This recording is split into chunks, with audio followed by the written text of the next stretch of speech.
Hello, dude and dudettes.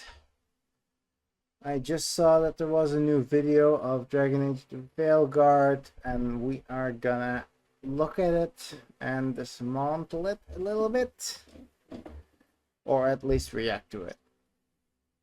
Okay, here we go.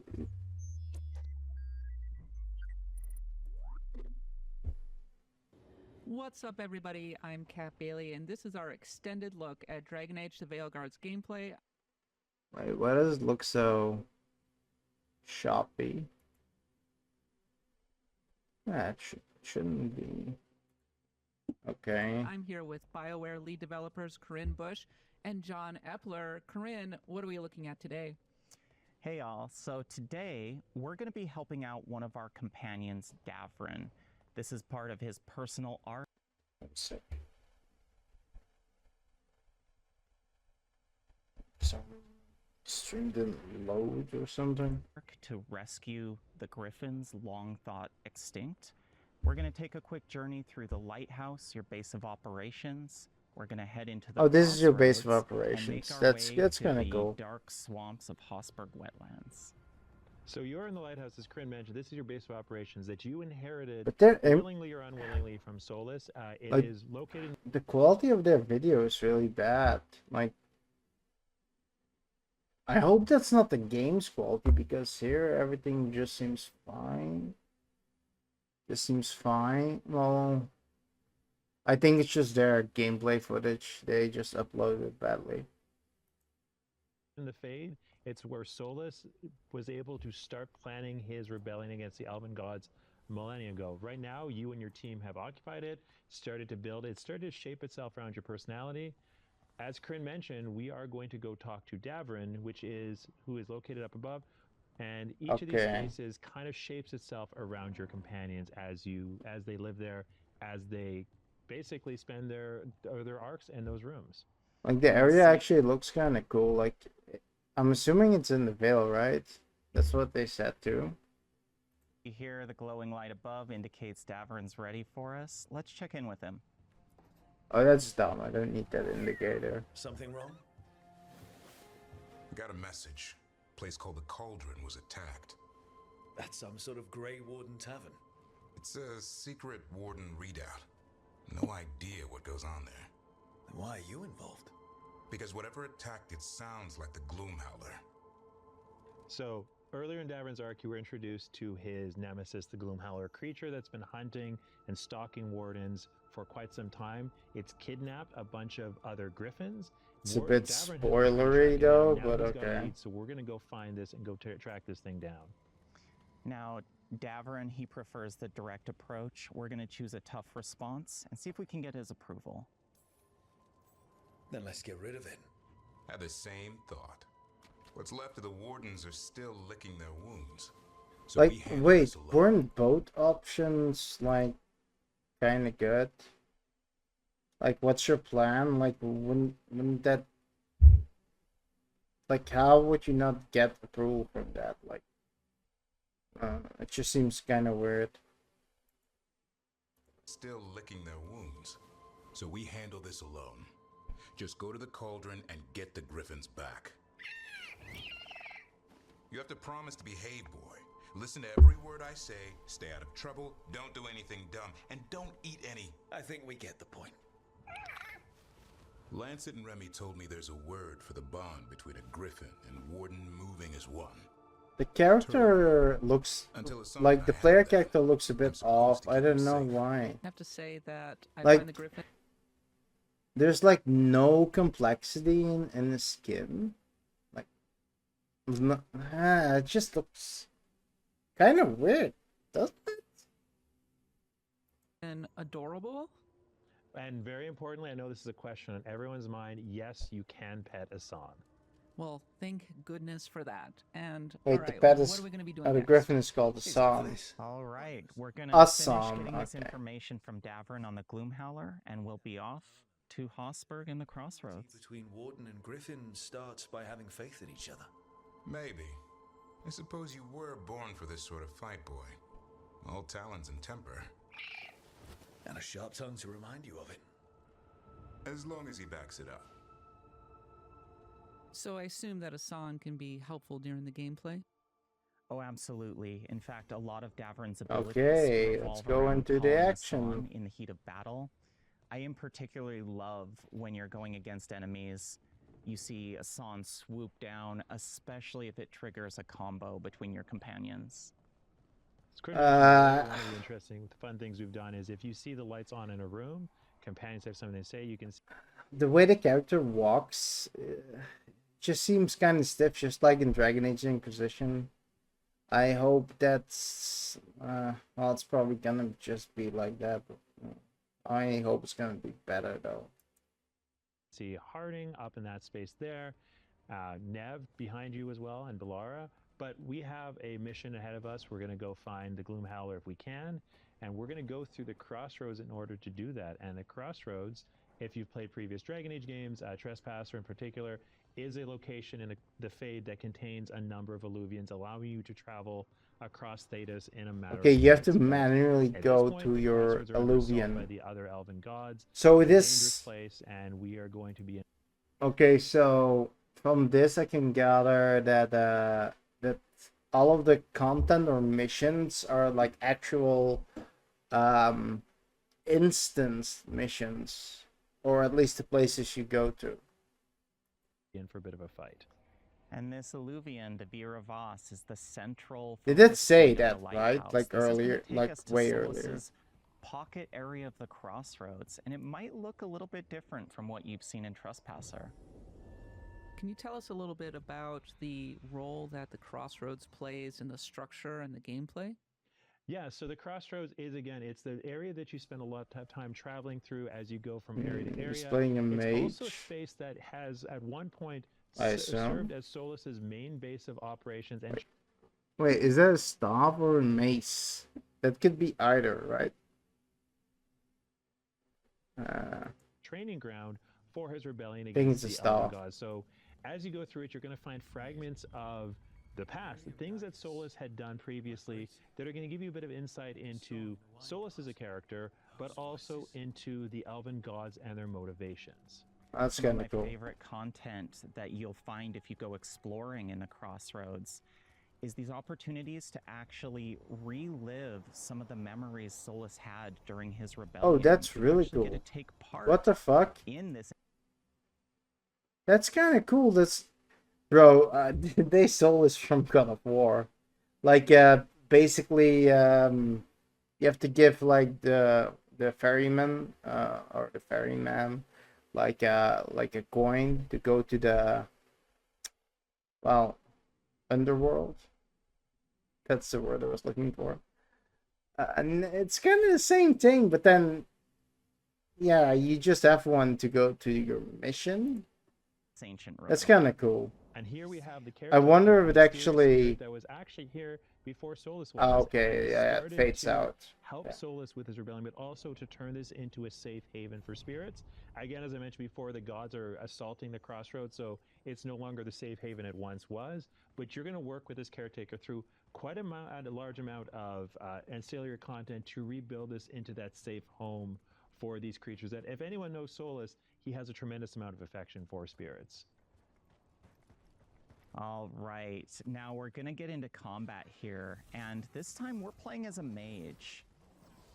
Now, mage is one of my favorite classes to play. It's primarily a ranged attacker, and when we're surrounded by swarming darkspawn, I really have to use a variety of strategies to control the battlefield. I'm gonna use my heavy charged attacks to knock Nice, down these okay. ghouls, get them out of the way, and of course, darkspawn are vulnerable to fire. So we made sure to equip our fire staff, have our fire abilities on hand. You may notice something about the Darkspawn too, is that they look a little bit different than they have previously. That's a combo, And right? Part of that Those is two. because Gillenane, who has always been focused on using the Blight as essentially a crafting material, a way to alter life itself, has been enhancing and changing these Darkspawn as part of her army. Corinne, I noticed that you were doing a combo opportunity. Can you tell us a little bit more about how the role that plays in the actual combat? Yes. That's so the actually kinda combat cool. System in this game, the deep strategy behind it is really to manage the various abilities your companions and Rook have in concert. So in this case, Harding has a combo opportunity Yeah, obviously. with That's the Shred. ones It's I gonna apply pointed the to like the a second Sundered ago. effect and deal a high amount of stagger. Now you'll notice So it's I can kind of combo that obvious. with Rook's Yeah. ability Spirit Bomb. That's gonna cause a detonation combo. Okay, so I'm assuming he's So, playing And one of the things you'll Necromancer notice Mage? about the terrain here is it's very snowy, very mountainous. The Crossroads is a realm that reflects the waking world. In this case, it's an amalgamation of all the real world spaces I that still are can't tied help to but it in thinking this it case. We've got looks kind Hosper, of we've stiff got how he other walks. mountainous regions. So It's it's running kind of this animation. mix I don't know. of the swamp. I don't know And how as it's you'll gonna see, feel, as we but move towards these so Illuvians, far the it doesn't architecture look around like them it feels very that clearly well. reflects The what's warrior I'm not gonna looked spoiler and tell you exactly more what's on the side, but you can agile. only make a few guesses based on what you're seeing. Do I have to do the crossroads, or can I just fast travel right through? So it depends how you progress through the game. The first time you go to any of the new Go regions through in the through world, you'll another traverse the Illuvian. crossroads to get there. Okay.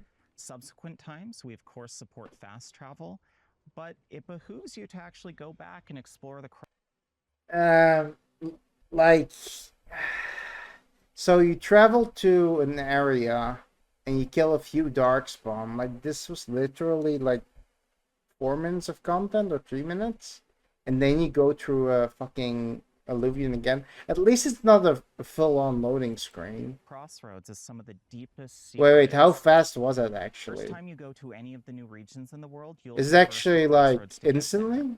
Subsequent times, we of I'll, course support if it's a fast loading travel, screen, it would but suck. it behooves you to actually go back and explore the crossroads as some of the deepest secrets lie within. Kinda. So now you're in Hosberg Wetland. It's an area that has been almost completely consumed by the blight. The Grey Wardens have set up an outpost here. Again, you know anything about the Grey Wardens, they fight the blight anywhere they see it.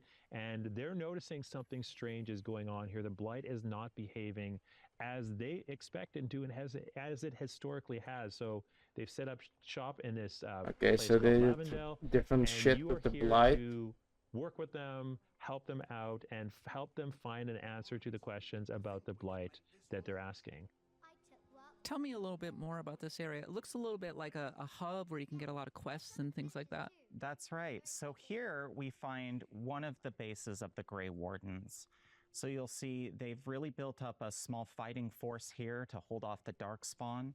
What's Okay. more, the Grey Wardens are a faction we're going to be working with throughout the game. We've Well, no got shit. Horton, one of the Grey Warden quartermasters. We're actually going to upgrade his shop and see Okay, what this- items he has in store for. This can be cool, but it also can suck. Like if the like to upgrade your shop, if they are different kinds of materials than the materials that you need for upgrading other stuff like gear or something, then yeah, this is a good, really good system. But if this takes away from the materials, like if one of these materials here, well, okay, this guy has a lot of them, and I'm assuming that you won't have that many. But like this is gold, I'm assuming. Yeah, it's gold. Yeah. Okay, so it will cost gold, but if the rest of the materials are actually, well, if they're not used in some other capacity, then this is a really good system, if you know what I mean.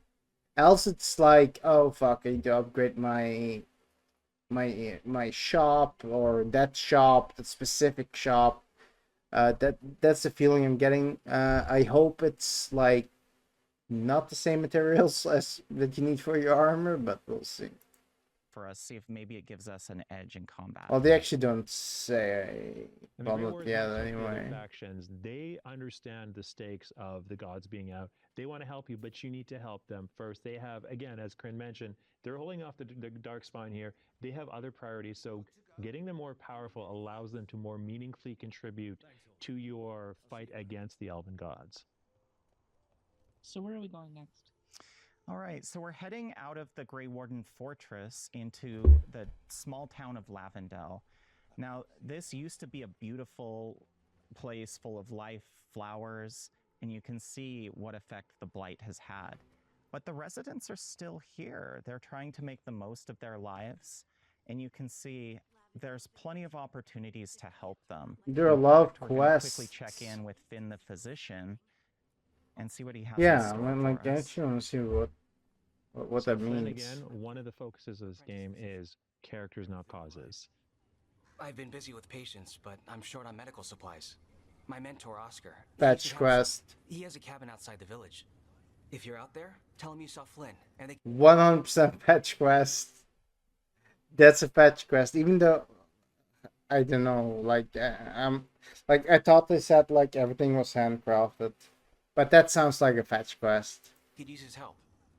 And Flynn is a warden who you will do quests with.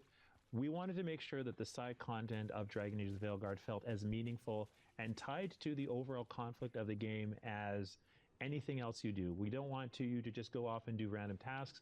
Everything needs to feel. But the task he has given you is a random task.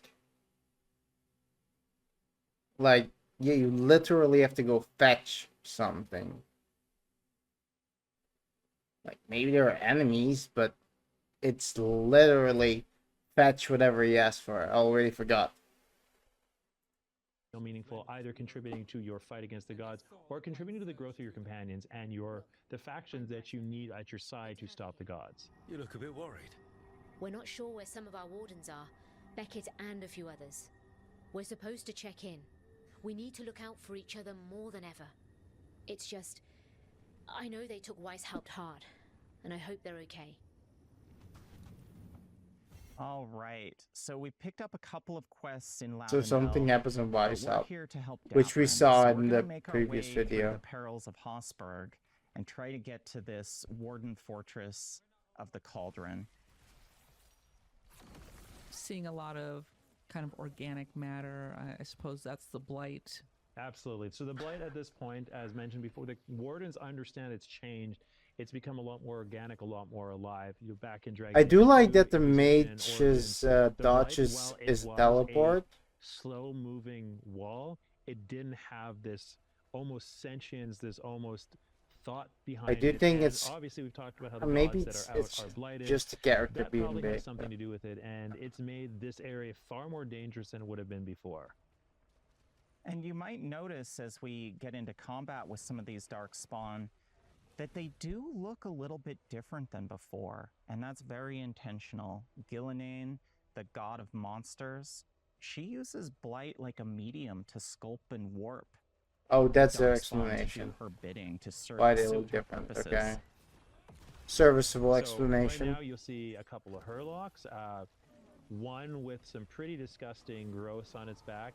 Again, the idea that the Darkspawn and the Blight is an organic This seems weapon, like they're it's not just ultimate. coming out and making swords. Yeah, that was making actually armor. kinda- They're using like, the kinda Blight to cool. augment themselves so they can more effectively defeat you and also give the gods the world that they desire.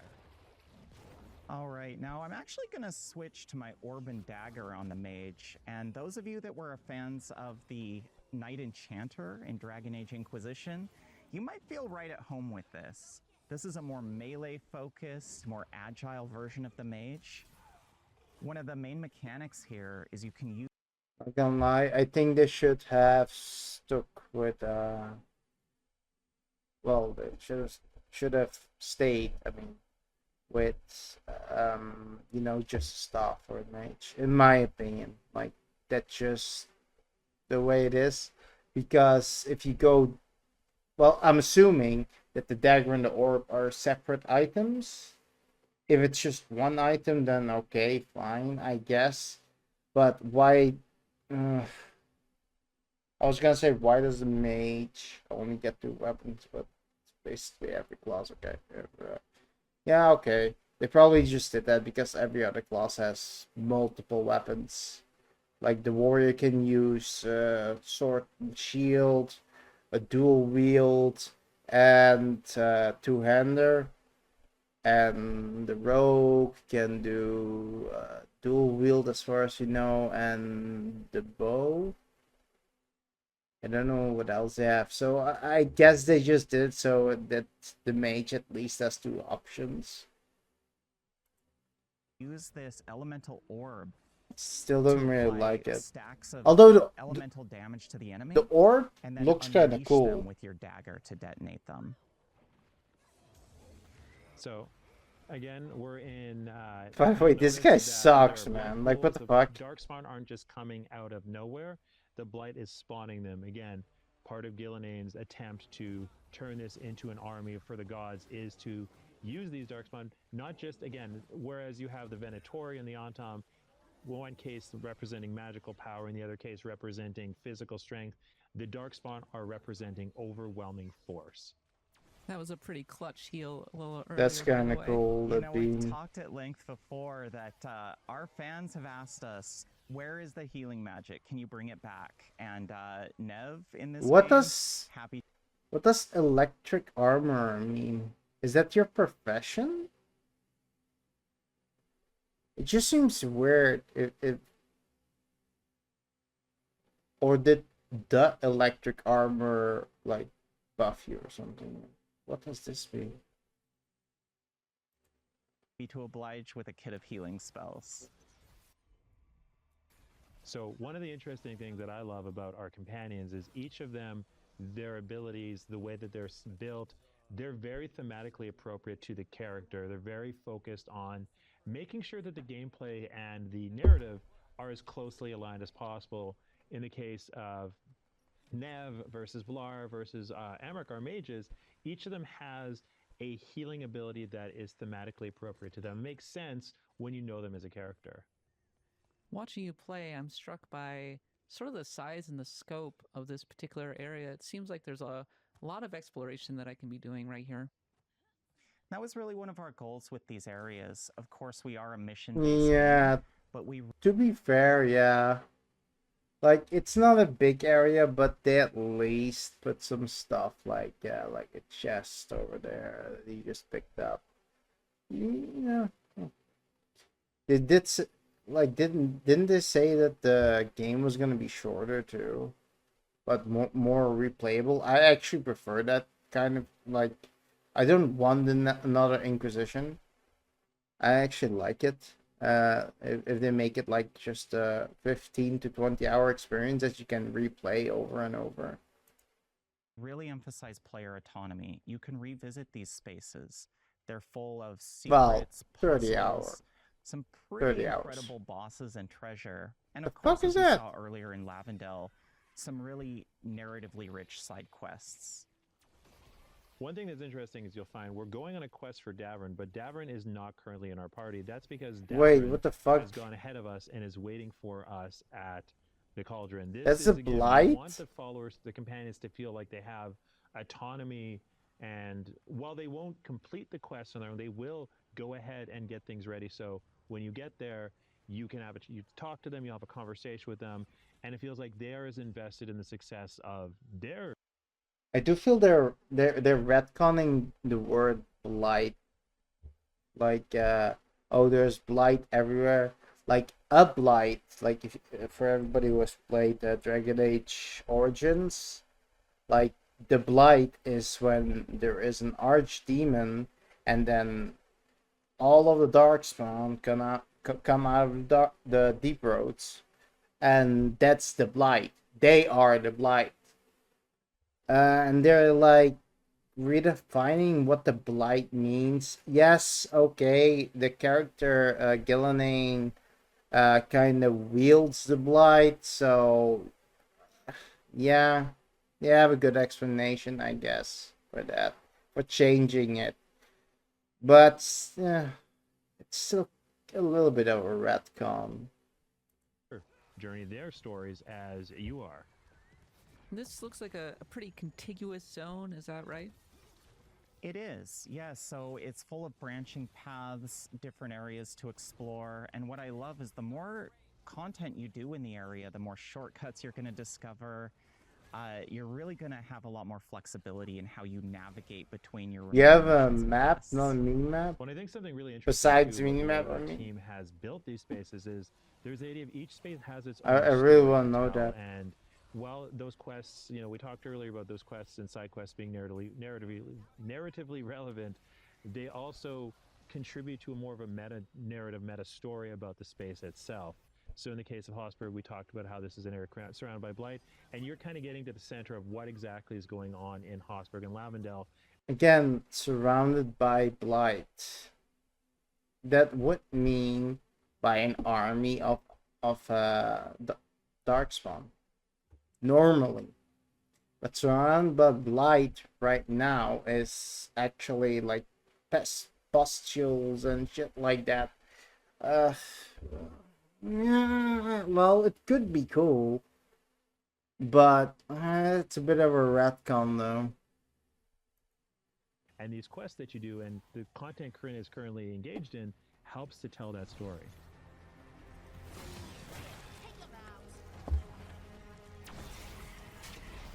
All right, we can see our companions are up here attacking this dark spawn on their own. Let's give them a quick hand. I'm gonna show you his health bar. This guy gets hit a lot. All right. Why did he do the well-positioned like game making R3? use of the environment Well, to their the advantage. thumbstick thing. That I would just have saw been that like you a do finisher. takedown move, so it's kind of a finishing move. You Yeah. you can. Now, in this particular build, I'm really focused on using necromantic energies to siphon life force. But if I, for instance, wanted to go the stagger route, I could go a full takedown build if I like. It's a really powerful, heavy-hitting style of gameplay.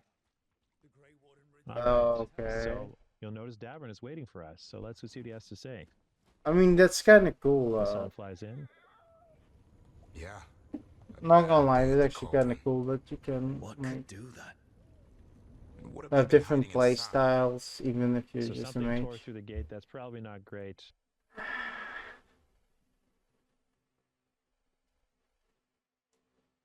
Ah, man, I don't know, man. Like the face just looks too too waxy.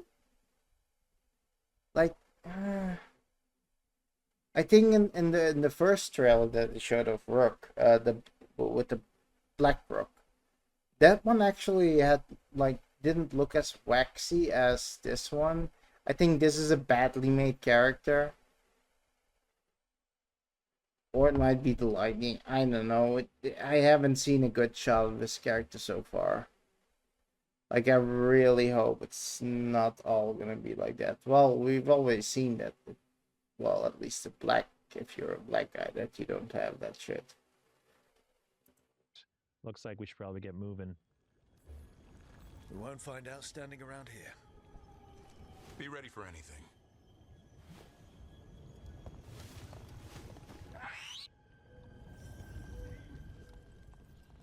So because we don't have Davern in our party, he's going to move ahead and wait for us while we bring Nev and Harding along to clear a path for ourselves to find Davern and get to where he is. Can you talk a little bit about how I Nev can and see Harding, that he sort used of the synergize dagger. during the combat? Yeah, so Nev and Harding, Nev is a mage, Harding is a rogue, and each of the classes, and you can build and party entirely of one class if you want, but the idea is that the classes synergize and they can set up and detonate each other's abilities in a very interesting way. Now, because you have a lot of freedom in how you build your character, you can, again, as said, you can have all rogue party, all mage party, all warrior party, and it still works. But in this case, Nev and Harding are very effective at setting up and detonating, in this case, as Corinne's going to show. So we're in danger here, and this is really what I love about the tactical layer of combat. If you get in that clutch situation where you've got this devastating incoming attack, great time to pause gameplay, weigh your options, and in this case, I'm going to go back to our combo here and see if I can just quickly get out of the way.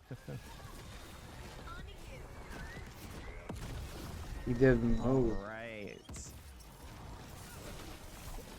You can see I've applied siphoning to these enemies, so I'm actually going to be leeching their health when I use my mage beam. That's kind of cool. Now you'll notice there's blight boils throughout the area, and that's part of our philosophy on the combat encounters. If I don't destroy these blight boils, ghouls are going to continue to emerge. So I'm really focused on what targets do I take down first. The blight boils. I think like if they overuse it too much, I think that's gonna get boring really fast. Just my opinion. I just think that it's just gonna be, it's just gonna feel boring if you always have to do that every fight. Yeah. Well, we didn't see it with the warriors, so maybe it's not in every darkspawn fight. So, oh.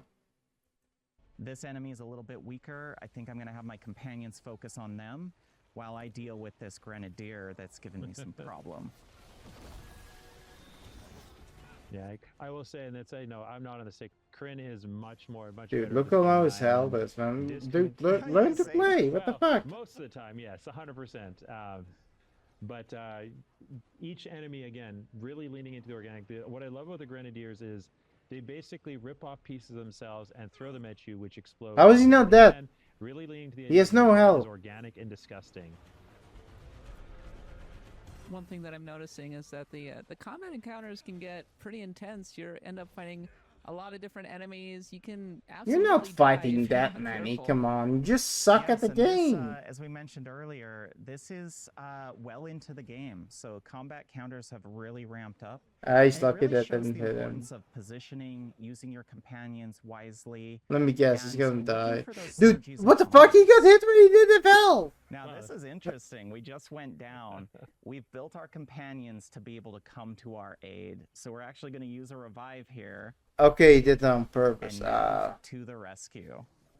And as Corinne mentioned, this is later in the game, and Hosberg itself is a... Like, if he what I gets hit consider a instantly really right deep now, area, then it would be funny. and the encounter is a little bit more challenging. It's a more dangerous space. This shows up in the encounter, but it also shows up in the visuals, the storytelling here. This is a place that you don't want to be. You don't want to be in Hosberg. It is full of darkspawn, full of blight, and generally not a pleasant place to be. Well, we'll be able to explore more of the Cauldron when Dragon Age: The Veilguard comes out on October 31st. In the meantime, we are going to be continuing on with our IGN First coverage of Dragon Age for the rest of September. And for Oh, that's everything cool. that's great about games and RPGs, keep it locked on IGN. Yeah, so my general feel of this, it seems stiff. Combat seems stiff. I don't know if it was just the guy playing, because the previous one that we saw, that was the warrior, that actually looked kind of cool, and like, I don't know, it was more fluid. Maybe they just made mages feel bad. I don't know. It just looked like it wasn't fluent and shit like that. Like, this makes me worry a little bit. But I'm not gonna play mage my first playthrough anyway. I'm gonna do a rogue. But besides that, yeah, this got me a little bit worried. But other than that, yeah, it kind of still looks okay. I don't think they actually captured the footage in 1080p themselves, because I saw a lot of blurry stuff. At the end, less so, but still, this doesn't look like, graphically, this is not really appealing to me. But I'm still hyped for the game. But anyways, guys, this is probably gonna end up on YouTube. So, like and subscribe, and I'll see you next time.